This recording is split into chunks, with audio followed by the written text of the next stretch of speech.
जय श्री राम, जय सिया राम। श्री रामचरितमानस जी का अयोध्या कांड पाठ।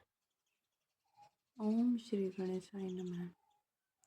ए जन कहे कुशल हम देखे, ते प्रिय राम लखन समलेखे। एही विधि बूझत सबहि सुबानी, सुनत राम बनवास कहानी। जो लोग कहते हैं कि हमने उनको कुशल पूर्वक देखा है, उनको वे श्री राम लक्ष्मण के समान ही प्यारे मानते हैं। इस प्रकार सबसे सुंदर वाणी से पूछते और श्री राम जी के वनवास की कहानी सुनते जाते हैं। तेहि बासर बसी प्रातहि, चले सुमिरि रघुनाथ। राम दरस की लालसा, भरत सरिस सब साथ। उस दिन वहीं ठहर कर दूसरे दिन प्रातः काल ही श्री रघुनाथ जी का स्मरण करके चले। साथ के सब लोगों को भी भरत जी के समान ही श्री राम जी के दर्शन की लालसा लगी हुई है। मंगल सगुन हो ही सब काहू, हर कहीं सुखद बिलोचन बाहु। भरत ही सहित समाज उछाहू, मिलहि रामू मिटहि दुख दाहू। सबको मंगल सूचक शकुन हो रहे हैं। सुख देने वाले पुरुषों के दाहिने और स्त्रियों के बाएं नेत्र और भुजाएं फड़क रही हैं। समाज सहित भरत जी को उत्साह हो रहा है कि श्री रामचंद्र जी मिलेंगे और दुख का दाह मिट जाएगा। करत मनोरथ जस जिए जाके, जाहि स्नेह सुरा सब छाके। शिथिल अंग पग मग डगी डोलहि, बिहि बल वचन प्रेम बस बोलहि। जिसके जी में जैसा है वह वैसा ही मनोरथ करता है। सब स्नेह रूपी मदिरा से छके प्रेम में मतवाले हुए चले जा रहे हैं।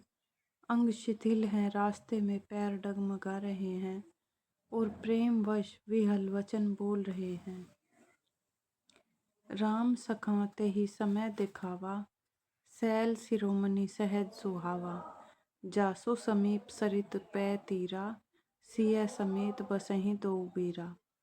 राम सखा निषाद राज ने उसी समय स्वाभाविक ही सुहावना पर्वत शिरोमणि कामतगिरि दिखलाया, जिसके निकट ही पयस्विनी नदी के तट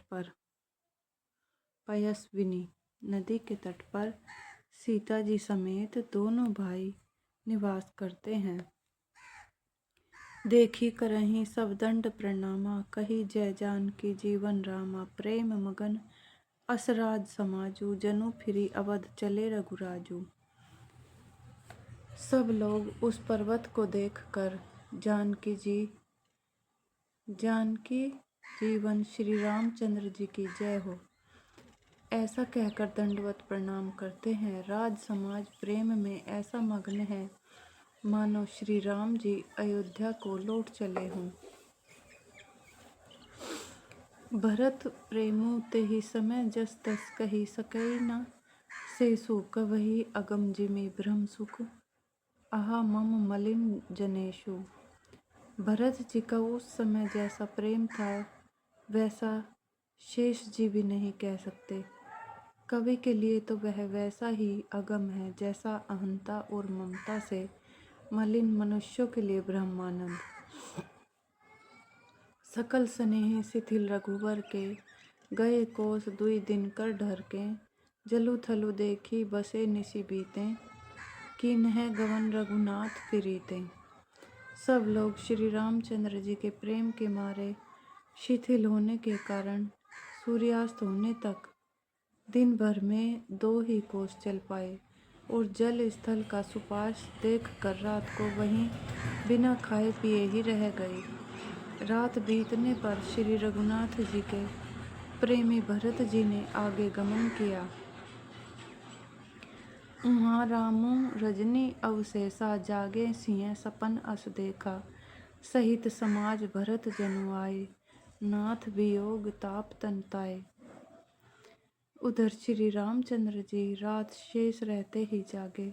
रात को सीता जी ने ऐसा स्वप्न देखा जिसे वे श्री राम जी को सुनाने लगी। मानव समाज सहित भरत जी यहाँ आए हैं। प्रभु के वियोग की अग्नि से उनका शरीर संतप्त है। सकल मलिन मन दीन दुखारे, देखी सासु आन अनुहारी। सुनी सिय सपन भरे जलोचन, भय सोच बस सोच विमोचन। सभी लोग मन में उदास दीन और दुखी हैं। सासुओं को दूसरी ही सूरत में देखा। सीता जी का स्वप्न सुनकर श्री रामचंद्र जी के नेत्रों में जल भर आया और सबको सोच से छुड़ा देने वाले प्रभु स्वयं लीला से सोच के वश हो गए। लखन सपन यह नीक न होई, कठिन कुचाहा सुना ही कोई। अस कही बंधु समेत नहाने, पूजी पुरारी साधु सन्माने।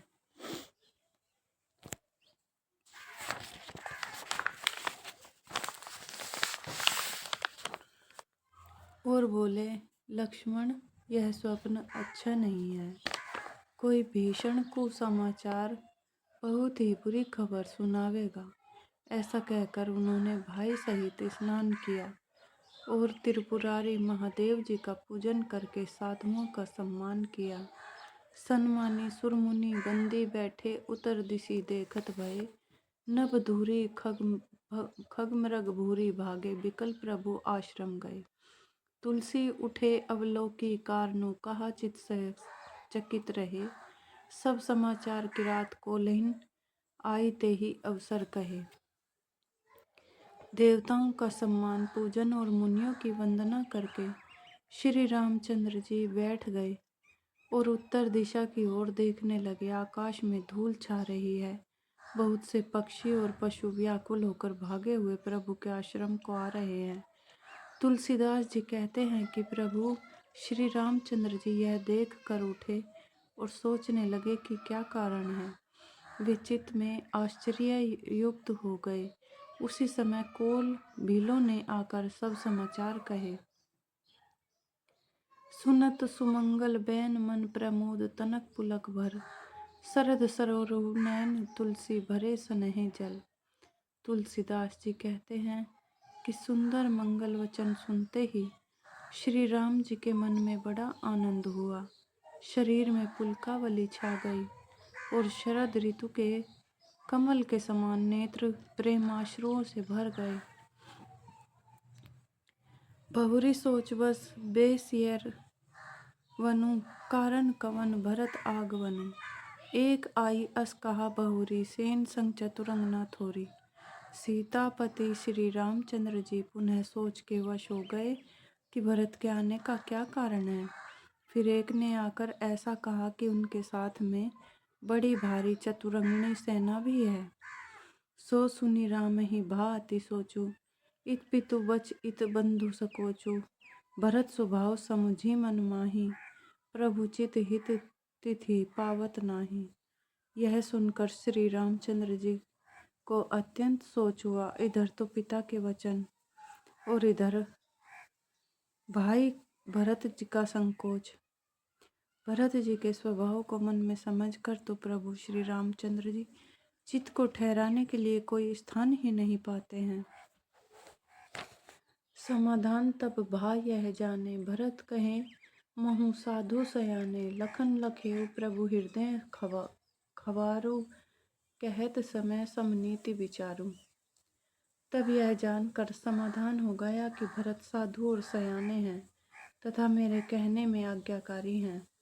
लक्ष्मण जी ने देखा कि प्रभु श्री रामचंद्र जी के हृदय में चिंता है, तो वे समय के अनुसार अपना नीति युक्त विचार कहने लगे। बिनु पूछे कछु कहूँ गोसाई, सेवक समय न ढीठ डिठाई। तुम्हें सर्वज्ञ शिरोमणि स्वामी, आपनी समुझी कहूँ अनुगामी। हे स्वामी, आपके बिना ही पूछे मैं कुछ कहता हूँ। सेवक समय पर ढिठाई करने से ढीठ नहीं समझा जाता। अर्थात आप पूछे तब मैं कहूँ ऐसा अवसर नहीं है, इसलिए यह मेरा कहना ढिठाई नहीं होगा। हे स्वामी, आप सर्वज्ञों में शिरोमणि हैं, सब जानते ही हैं। मैं सेवक तो अपनी समझ की बात कहता हूँ। नाथ सुहृदय सुठी सरल, चितशील स्नेह निधान, सब पर प्रीति प्रीति जियें, जानिए आपू समान। हे नाथ, आप परम सुहृद, बिना ही कारण परम हित करने वाले, सरल हृदय तथा शील और स्नेह के भंडार हैं। आपका सभी पर प्रेम और विश्वास है और अपने हृदय में सबको अपने ही समान जानते हैं। विषयी जीव पाई प्रभुताई, मूढ़ मोह बस हो ही जनाई। भरतु नीति रत साधु सुजाना, प्रभु पद प्रेमो सकल जगु जाना। परंतु मूढ़ विषयी जीव प्रभुता पाकर मोहवश अपने असली स्वरूप को प्रकट कर देते हैं। भरत नीति परायण साधु और चतुर है तथा प्रभु आपके चरणों में उनका प्रेम है, इस बात को सारा जगत जानता है। तेऊ आजू राम पदु पाई, चले धर्म मर्याद मिटाई। कुटिल कुबंधु कु अवसर ताकी, जानी राम बनवास एकाकी। वे भरत भी आज श्री राम जी आपका पद सिंहासन या अधिकार पाकर धर्म की मर्यादा को मिटाकर चले हैं। कुटिल खोटे भाई भरत कुसमय देखकर और यह जानकर कि राम जी आप वनवास में अकेले और असहाय हैं।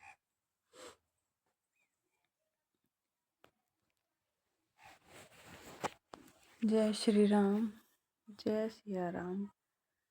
श्री रामचरितमानस जी की जय।